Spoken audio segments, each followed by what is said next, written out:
Kami tahu Tuhan, kami mau terus bersukacita, kami mau terus bersorak-sorai untuk nama-Mu Tuhan, karena kami tahu Tuhan Engkau Raja kami Tuhan. Terima kasih Tuhan Yesus. Kami percaya Tuhan, Tuhan hadir di tempat ini Tuhan. Tuhan hadir di tengah-tengah kami, dan Tuhan yang berdaulat atas hidup kami Bapa, di dalam nama Yesus. Haleluya. Amin. Shalom Bapak Saudara, ada sukacita. Kita mau sama-sama bersorak-sorai bagi Tuhan. Seberapa banyak yang percaya bahwa Tuhan Yesus adalah Tuhan satu-satunya dalam kehidupan kita.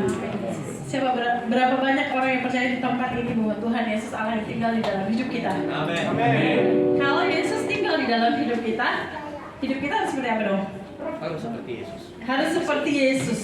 Kalau sekarang masih suka bohong, berarti Yesus suka bohong nggak ya? Enggak. Berarti hidup kita nggak boleh sama dengan yang sekarang. Harus sama dengan Yesus. Oke, sama-sama kita memuji Tuhan bahwa hidup kita nggak akan sama karena Yesus tinggal dalam hidup kita. Amin. Angkat suara kita dan sepenuhnya kita muliakan Tuhan.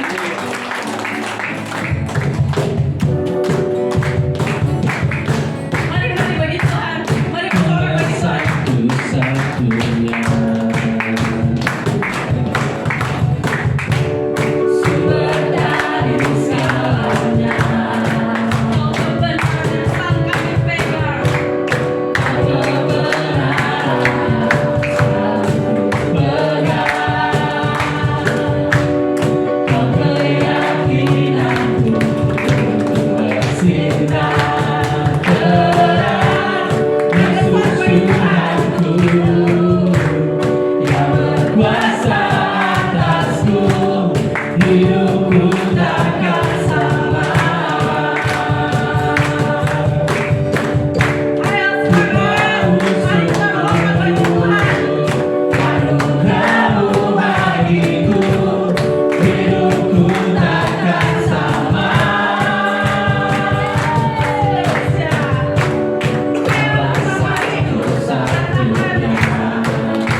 Boleh Bapak Ibu sekalian duduk.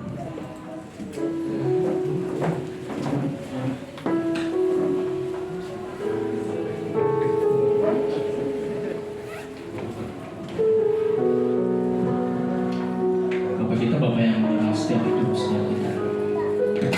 Bapak kita Bapak yang peduli,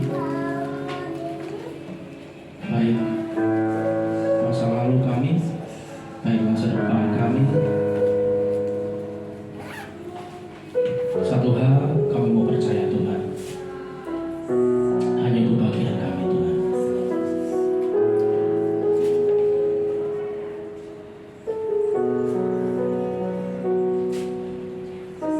Mungkin dipikir satu kata percaya itu mudah, tapi dalam hal-hal tertentu, dalam musim-musim tertentu, terkadang kami lupa Tuhan. Bahkan kami abaikan Tuhan untuk percaya. Maka dari itu Bapak, sampai akhir hidup kami Tuhan, kami mau terus percaya Tuhan. Sampai akhir hidup kami Tuhan, kami mau tetap setia Tuhan. Ajar kami dari hari ke hari Tuhan. Haleluya Yesus. Terima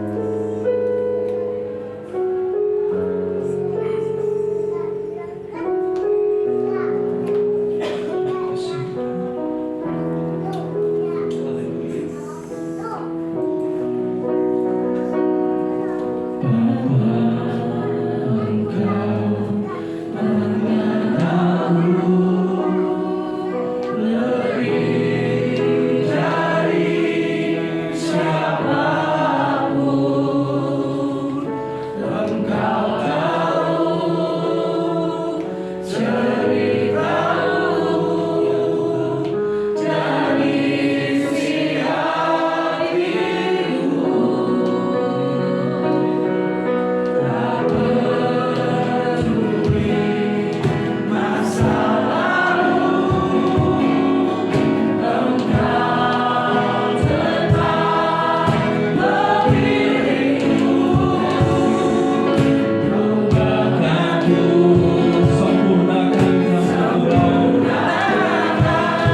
Biarlah rancangan-Mu yang jadi atas kami.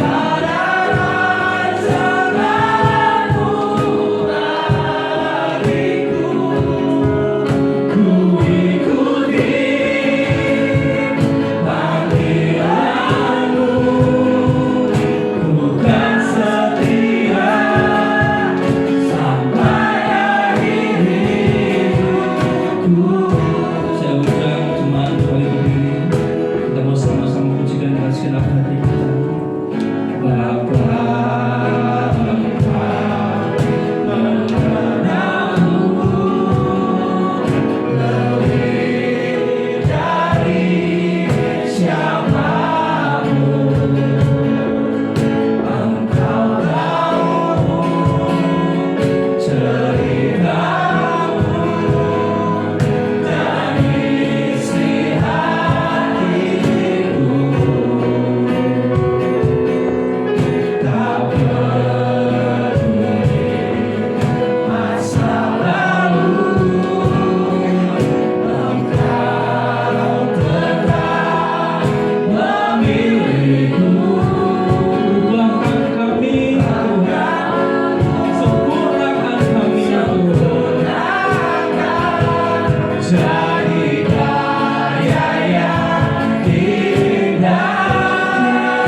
bagaimanapun situasinya, kami mau tetap setia kepada Tuhan Yesus.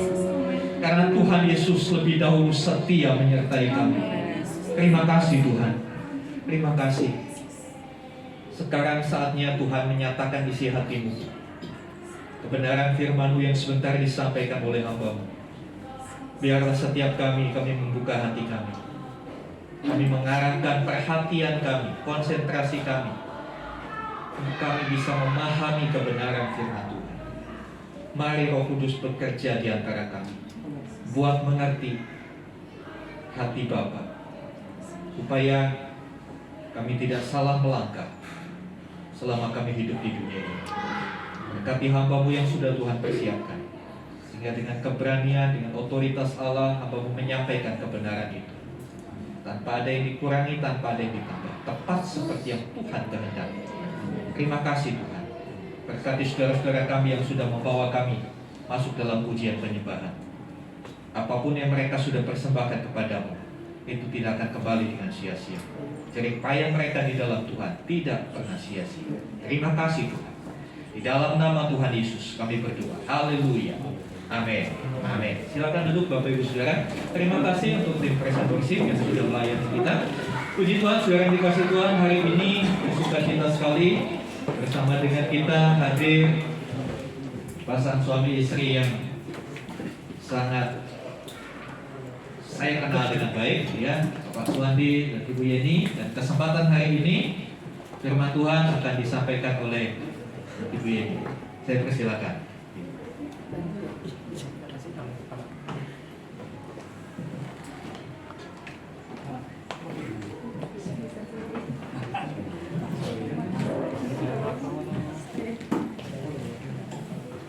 Shalom.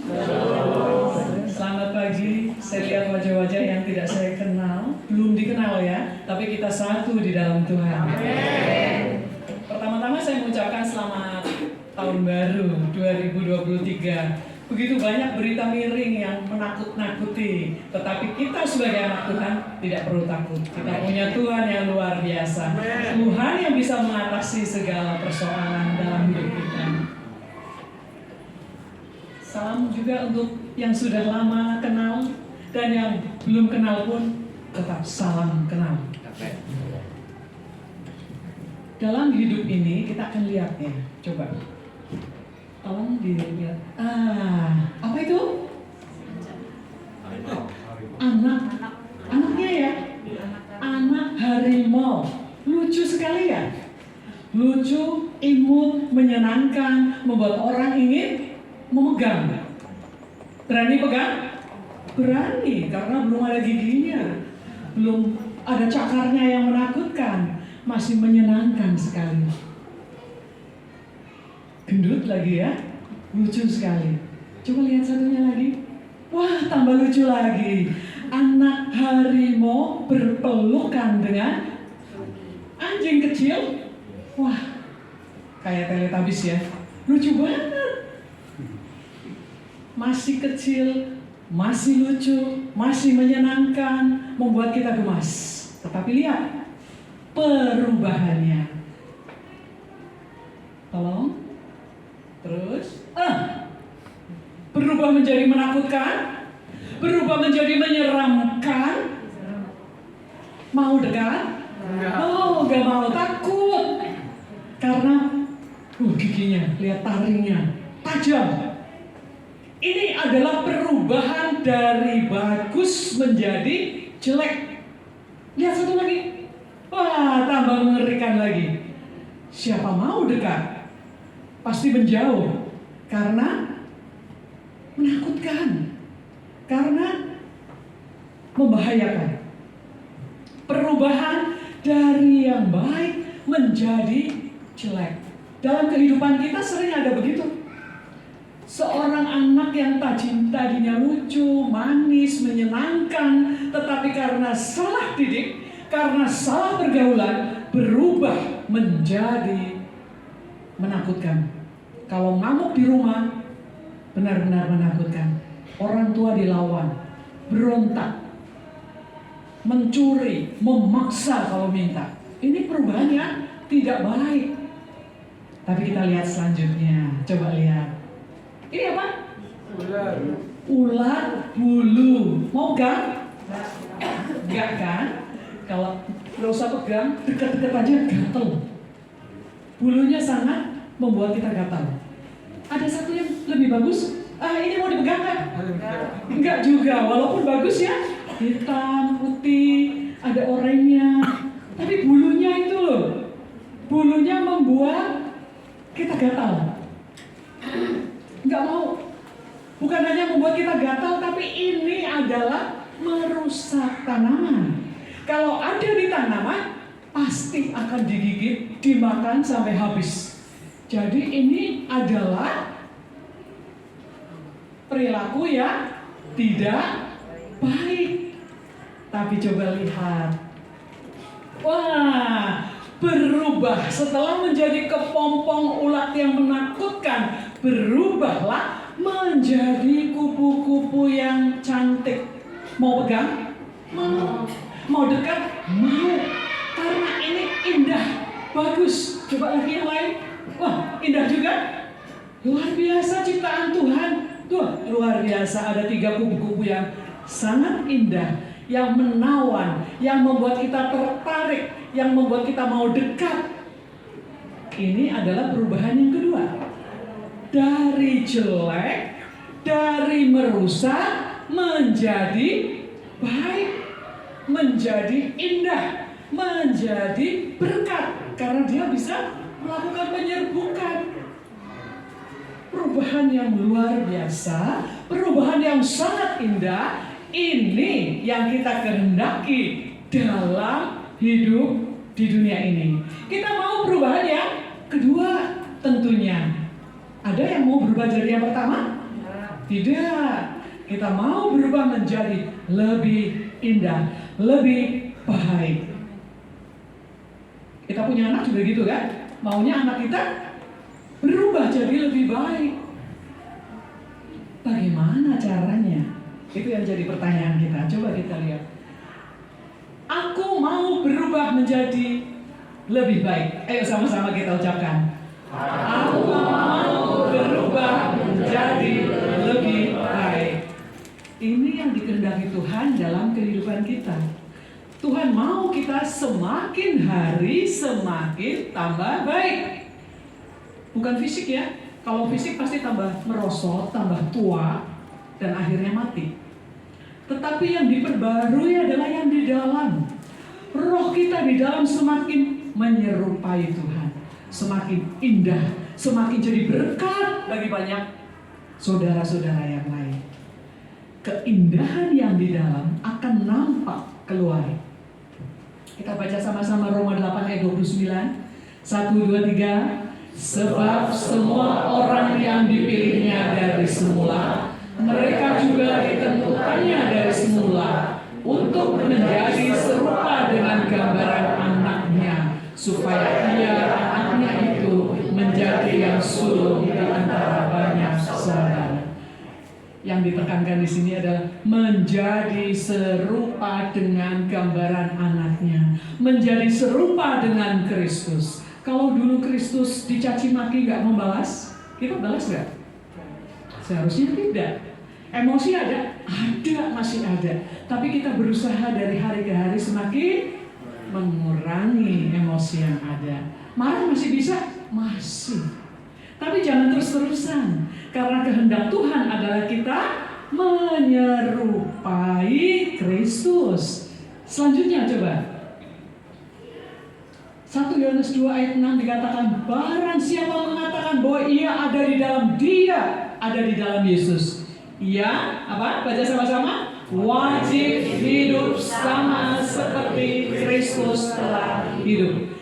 Wajib hukumnya, kita wajib meniru Tuhan Yesus, Tuhan kita. Tuhan sudah menyelamatkan kita, Tuhan sudah memberi anugerahnya yang luar biasa. Tapi Tuhan juga mau kita mengikuti apa yang menjadi kehendaknya. Wajib. Kalau wajib nggak bisa dibantah itu. Kita harus berusaha. Ingat, kita diselamatkan, kita percaya Tuhan Yesus, pada saat kita menerima Tuhan, itu pasif. Kita yang diselamatkan, kita ditebus oleh Tuhan, kita diampuni dosa-dosa kita. Tuhan benar tidak melihat masa lalu kita, masa lalu seperti apapun. Di hadapan Tuhan, kalau kita mengaku kita ada tekad mau berubah, Tuhan selalu mengampuni. Tuhan selalu mengasihi dengan kasih yang luar biasa. Kasih yang berbeda dengan manusia. Manusia kalau ada yang salah, masih ingat-ingat ya. Dulu begitu kok. Belum berubah. Ada penudingan. Tetapi Tuhan yang Maha Kasih tidak pernah seperti itu. Dulu jelek, gak apa-apa. Yang penting sekarang dan yang akan datang. Yang akan dilihat kapan sih? Seperti apa pada saat kita meninggal? Ada yang tahu mau meninggal kapan? Tidak ada yang tahu. Ada yang tidur langsung gak bangun. Ada yang hanya masuk kamar mandi kepleset langsung jatuh. Ada yang baru mandi tiba-tiba meninggal. Malam baru WA sama saya. Terima kasih Bu Yeni firmannya. Terima kasih untuk supportnya. Tahu-tahu pagi udah meninggal di kamar mandi. Kematian bisa mendatangi kita setiap saat. Jadi jangan main-main dalam hal ini. Kita ikuti kehendak Tuhan supaya kita menjadi anak Tuhan yang benar-benar mengikuti apa yang menjadi kehendaknya.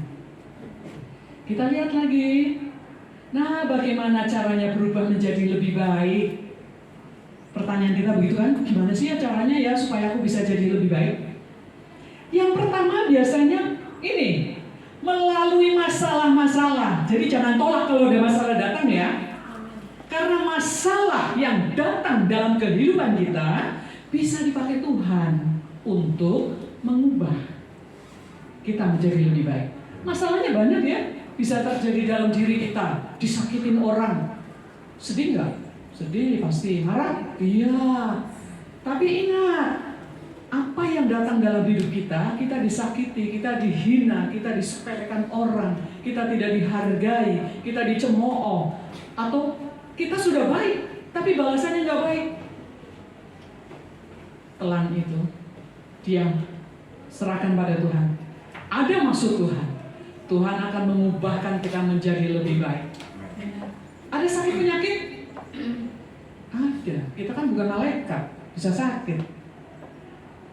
Mau ditolak? Gak bisa. Karena masih hidup pasti ada sakit, ada ketularan, dan lain-lain.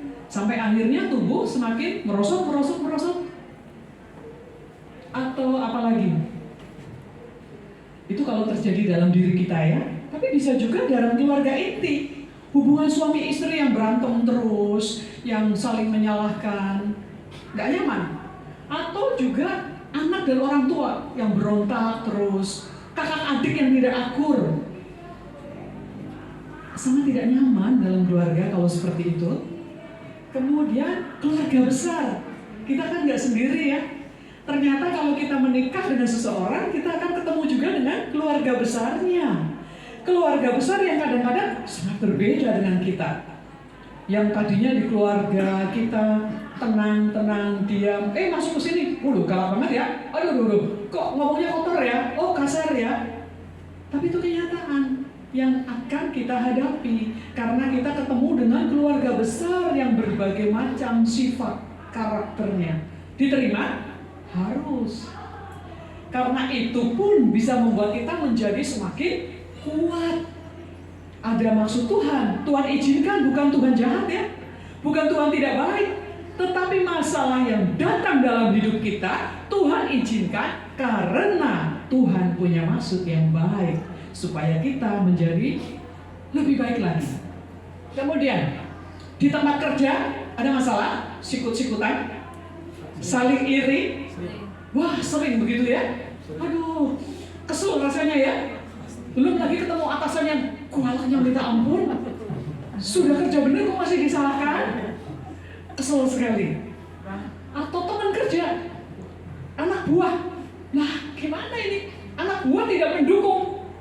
Kesel, ya. Tapi itu diizinkan Tuhan supaya kita menjadi semakin sabar. Kita tidak akan bisa menjadi pribadi yang sabar kalau tidak diperhadapkan dengan orang-orang yang keras.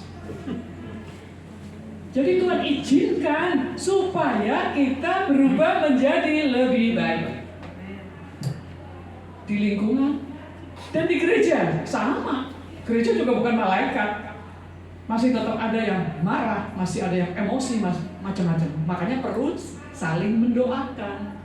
Karena di gereja pun tidak luput dari yang namanya persoalan, masalah. Nah, kita akan lihat itu tadi yang pertama. Melalui masalah hidup bisa membuat kita berubah menjadi lebih baik. Sekarang yang kedua. Yang kedua, coba kita baca 2 Timotius 3 ayat 16. Yuk kita baca sama-sama. 1, 2, 3. Segala tulisan yang diilhamkan Allah memang bermanfaat untuk mengajar, untuk menyatakan kesalahan, untuk memperbaiki kelakuan, dan untuk mendidik orang dalam kebenaran. Saya tidak akan bahas yang segala tulisannya, tapi intinya aja. Kita perlu baca firman Tuhan. Kalau nggak baca juga ada audionya. Kita bisa dengarkan, tapi berurutan ya. Nggak asal baca sedikit-sedikit. Cobalah selesaikan satu Alkitab. Baca, pahami. Karena Tuhan memberikan Alkitab, firman Tuhan, yang dinafasi Allah, sehingga ini bukan buku biasa. Kalau kita baca buku biasa, bosan. 1 kali, iyalah bagus. 2 kali masih kelihatan bagusnya. 3 kali, 4 kali, bosan. Beda dengan firman Tuhan. Firman Tuhan dibaca berkali-kali. Hari ini biasa-biasa. Tapi satu saat, pada saat kita menghadapi masalah, firman Tuhan itu seperti hidup. Wah, amin. Wah, ini Tuhan. Karena apa? Ini firman Tuhan. Kata-katanya Tuhan. Roh Kudus menerangi, membuat saat itu kita dicelikkan matanya. Aduh Tuhan, terima kasih. Jadi perlu baca kan? Perlu sekali. Jangan bilang saya mau baca tafsirannya, baca buku-buku yang lain. Yang utama jangan lupa firman Tuhan yang Alkitabnya. Yang lain boleh ditambah, tetapi yang utama jangan dilupakan. Mengajar kita. Kita butuh ada guru ya. Kita butuh diajar. Ternyata Alkitab mengajar kita. Kalau kita baca, oh ternyata begitu ya. Oh begitu, mengajar kita. Yang tadi, menyatakan kesalahan. Alkitab menyatakan kesalahan kita. Kita seringkali salah nggak sadar. Sumpah aku nggak ini. Padahal firman Tuhan berkata apa? Jangan bersumpah. Kalau nggak baca kan nggak ngerti. Jika ya, katakan ya. Jika tidak, katakan tidak. Apa yang lebih dari itu berasal dari si jahat, berasal dari setan. Jadi sudah nggak boleh bersumpah lagi ya. Yang biasanya bersumpah siapa sih? Maling. Udah nyolot. Sumpah aku enggak, padahal iya. Nah kita anak-anak Tuhan, kalau Tuhan bilang jangan bersumpah. Ya, tidak. Nggak usah takut. Salah apa lagi? Kalau marah jangan berkepanjangan. Nggak gampang tuh, susah banget ya. Belajar, benar-benar. Tuhan, aku tahu nih nggak boleh marah berkepanjangan, tapi aduh susahnya, beratnya, rasanya hati masih sakit, masih, aduh gimana ya. Tapi Tuhan, aku mau mengikuti Engkau. Tuhan tolonglah. Minta tolong. Tuhan tolong, kuatkan saya supaya bisa berhenti marahnya. Jangan lupa loh, kalau orang marah, awalnya marah tuh hanya 1 jam. Lama-lama tuh bisa tambah lama. Apalagi yang namanya ngomel. Perempuan kalau sudah punya anak tambah cerewet ya. Ngomel terus, ngomelin anaknya, ngomelin suaminya, pembantunya dan lain-lain. Ngomel. Nah, itu nggak boleh. Kita rem, tahan. Kalau sudah mau keluar, stop dulu. Tenangkan dulu, diam. Karena kan menjadi tidak baik. Kata-kata pada saat kita tidak suka, pasti yang keluar adalah yang menusuk, menyakitkan. Kata-kata yang tidak disukai Tuhan. Memperbaiki kelakuan. Nah, ini penting sekali. Ternyata pada saat kita baca firman Tuhan mengajar kita supaya memperbaiki kelakuan. Yang tadinya kelakuannya sombong, oh langsung, nggak boleh sombong. Iya, nggak boleh sombong. Apa sih yang aku punya? Semua dari Tuhan. Apa yang bisa aku banggakan? Nggak ada. Semua dikasih Tuhan. Kalau Tuhan mau ambil, dalam sekejap hilang. Apapun yang kita miliki, dalam sekejap mata bisa hilang. Mau bangga dengan kepintaran, kasih stroke, habis. Kecelakaan, habis. Oh beda, kalau Pak Obadja kecelakaan dicelakai orang, tapi dapat berkat, mujizat, beda ya. Tapi ini kalau yang hal umum, ketabrak, tadinya ganteng banget, begitu ketabrak, kok jadi beda ya? Sudah tidak sama lagi, sudah tidak seperti dulu lagi. Kok begitu ya? Yang sakit, tadinya cakep sekali, begitu di kemo gundul, nggak enak, berubah jadi tidak baik. Tapi yang Tuhan kehendaki memperbaiki kelakuan kita yang tadinya kita jalan terus ke tempat berdosa. Memperbaiki kelakuan, berubah arah. Kita berbalik arah menjadi lebih baik. Sudah nggak sama, tidak sama seperti dulu lagi. Dan untuk mendidik orang dalam kebenaran. Mendidik orang dalam kebenaran firman Tuhan, mendidik orang dalam Tuhan. Kebenaran itu Tuhan sendiri. Jadi kita harus berbeda dengan orang lain. Dulu berdosa, gak apa-apa. Yang penting sekarang sudah berubah menjadi lebih baik. Ya, sementing. Jadi bagaimana caranya berubah menjadi lebih baik? Ada dua.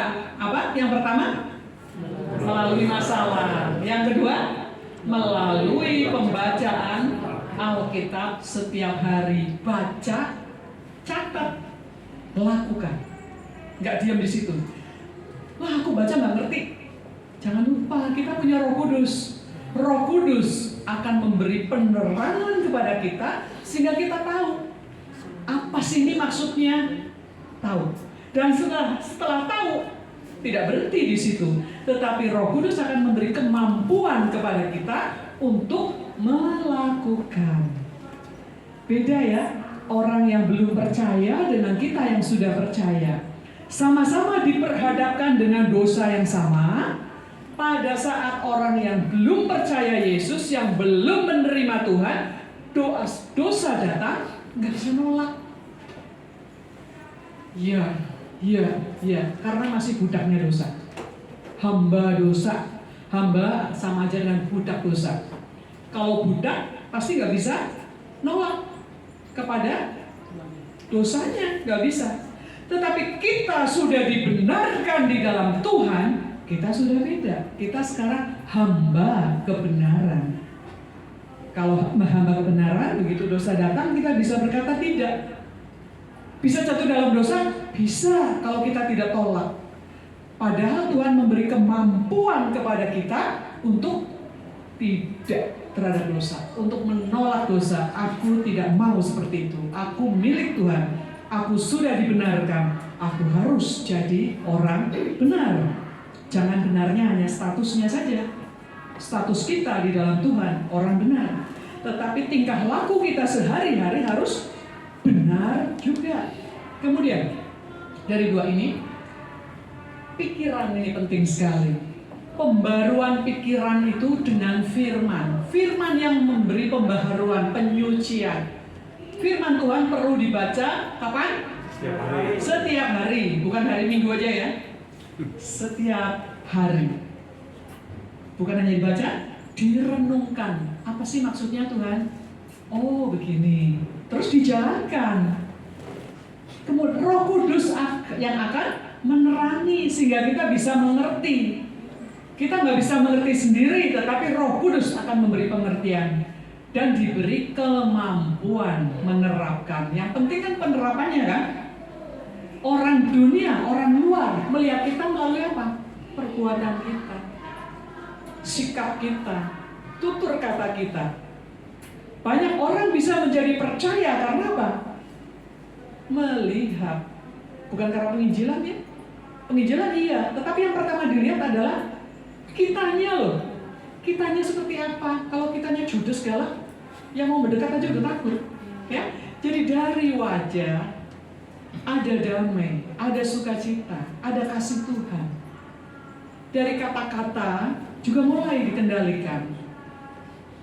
Dari sikap tingkah laku.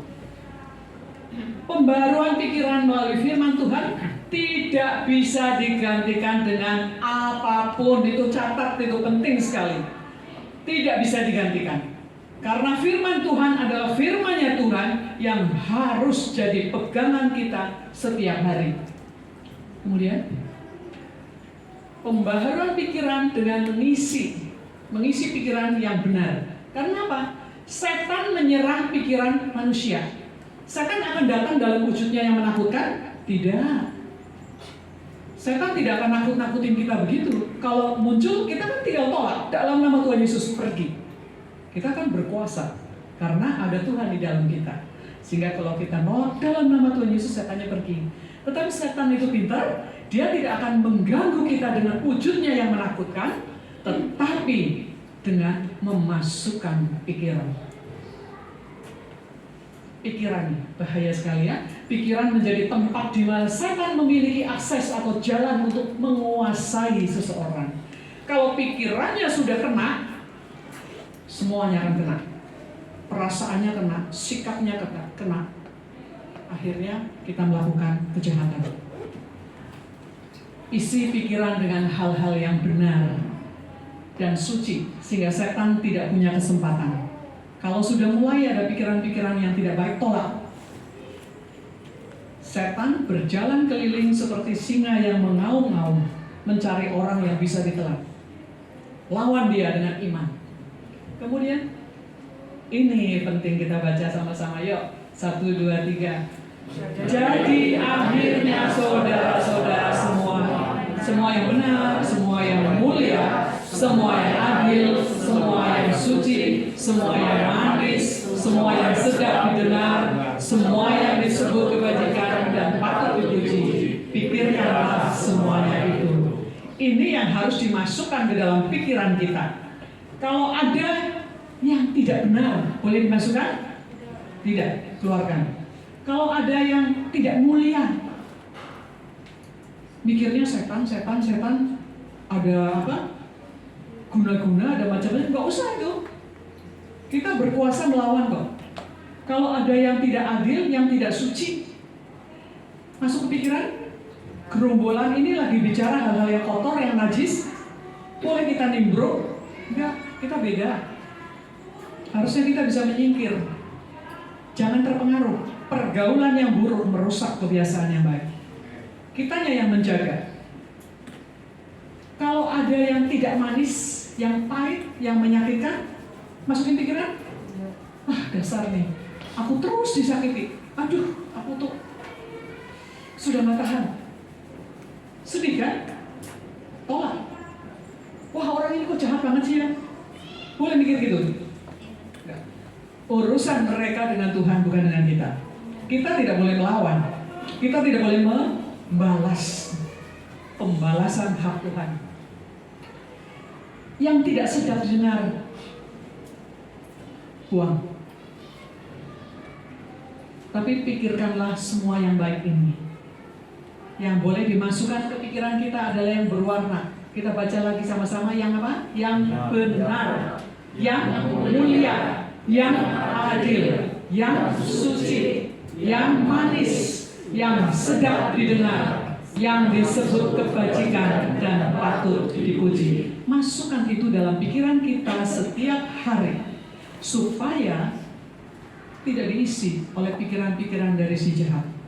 Kalau kita bisa mengisi terus, hidup kita lebih tenang, hidup kita lebih damai. Masalah datang, Masih. Tapi beda.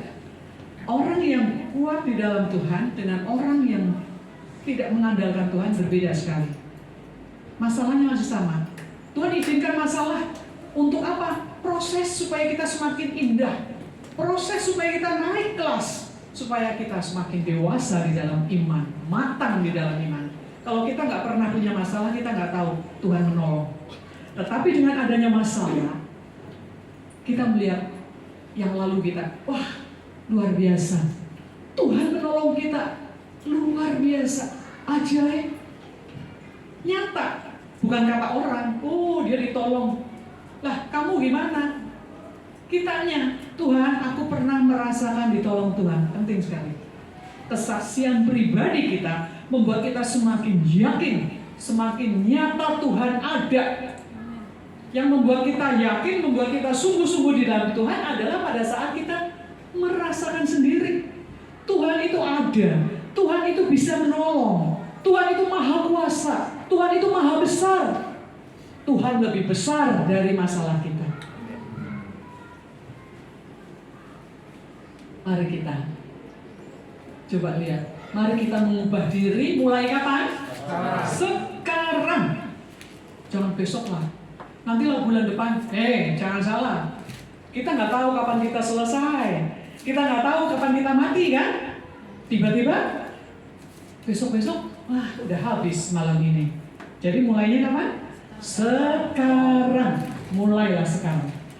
Semua harus diusahakan dari siapa? Diri kita sendiri. Kalau kitanya nggak mau, nggak bisa. Kita mau, Tuhan aku mau berubah menjadi lebih baik. Tolong aku, kalau nggak mampu tolong. Tuhan tolong aku, mampukan aku, kuatkan aku.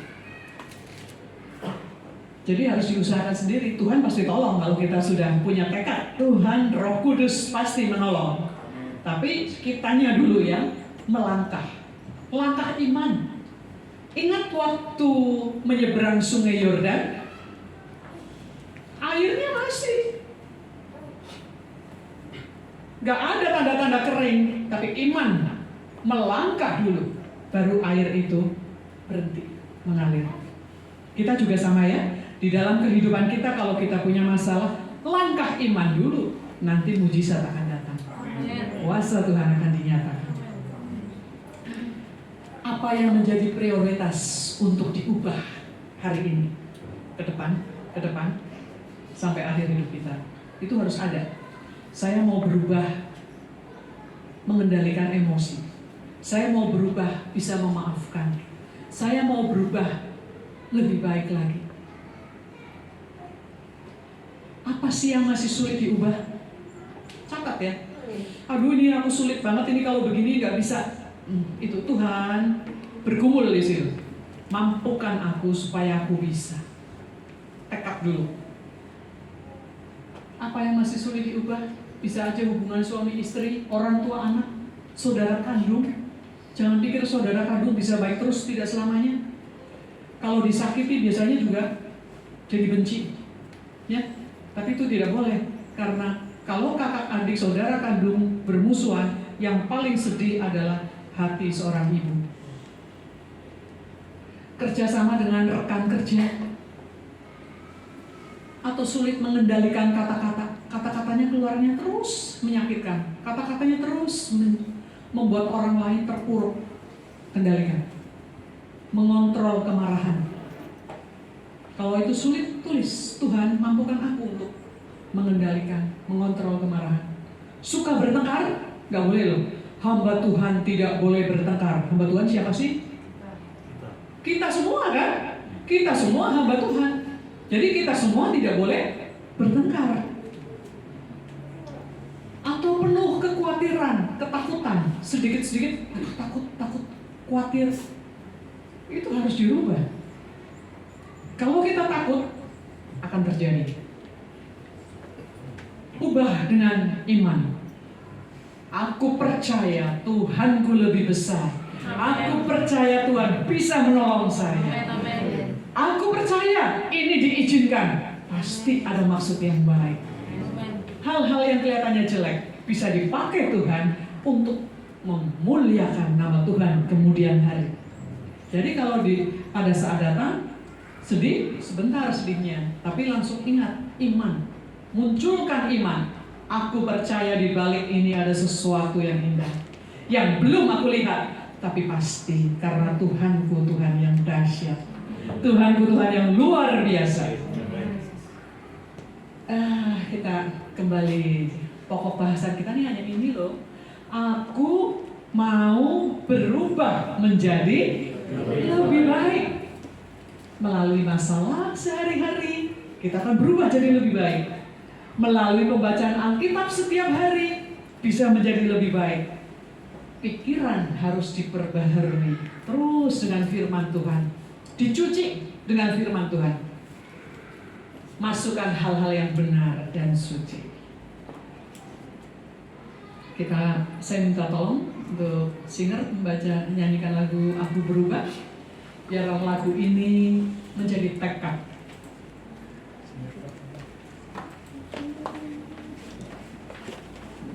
Kita akan tundukkan kepala. Biarlah firman Tuhan mengoreksi hidup kita. Melalui lagu ini, kita bertekad. Kita mau besok lebih baik dari hari ini. Kita berubah terus menjadi lebih baik, menjadi berkat bagi orang lain. Jangan orang lain tidak mau percaya Tuhan karena sikap kita, tapi kita mau orang lain melihat sikap kita, melihat hidup kita menjadi ingin kenal Tuhan. Tuhan tidak kelihatan, tetapi kita adalah istilahnya patungnya Tuhan. Orang lain bisa lihat kita karena kita, Tuhan bisa dilihat karena kita. Jadilah yang baik. Yuk kita nyanyikan lagu ini sambil kita tundukkan kepala. Kita renungkan apa yang mau berubah. Kita berjanji pada Tuhan mau berubah.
Ini tekad kami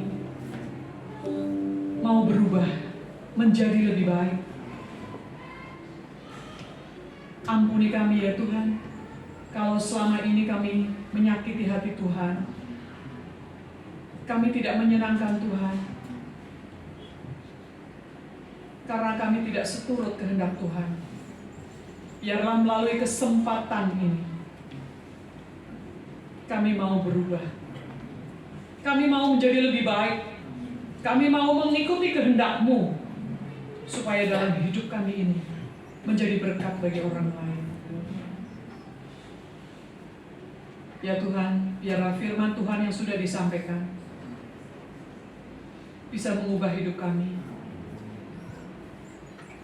Hanya Engkau yang memampukan kami Tuhan. Tolonglah setiap kami Tuhan. Apa yang menjadi kesulitan kami berubah, kami serahkan ke dalam tangan Tuhan. Kami minta kemampuan dari Tuhan. Terima kasih ya Tuhan. Kami serahkan doa kami hanya ke dalam tangan. Di dalam nama Tuhan Yesus kami berdoa. Amin. Mari jemaat yang dikasih Tuhan, bukalah hatimu, angkatlah tangan. Rahmat, anugerah dan sejahtera dari Bapa di surga, di dalam kasih dan karya sempurna yang dilakukan Tuhan Yesus Kristus, bersama dengan penyertaan pengurapan Roh Kudus, terimalah berkat-berkat jasmani, terlebih lagi berkat rohani. Jadilah berkat di mana Tuhan menempatkan engkau. Karena itu pergilah, jadikanlah semua bangsa murid, dan baptislah mereka dalam nama Bapa dan Anak dan Roh Kudus, dan ajarlah mereka melakukan segala sesuatu yang telah Kuperintahkan kepadamu. Dan ketahuilah, Aku menyertai kamu senantiasa sampai kepada akhir zaman. Demikianlah Tuhan Yesus akan datang kembali, menjemput kita, membawa kita masuk dalam kebahagiaan kekal bersama-sama dengan Dia, supaya di mana Tuhan Yesus berada, di situ pun kita boleh berada. Terima kasih Tuhan. Di dalam nama Tuhan Yesus Kristus, kami mohonkan doa berkat. Haleluya. Amin.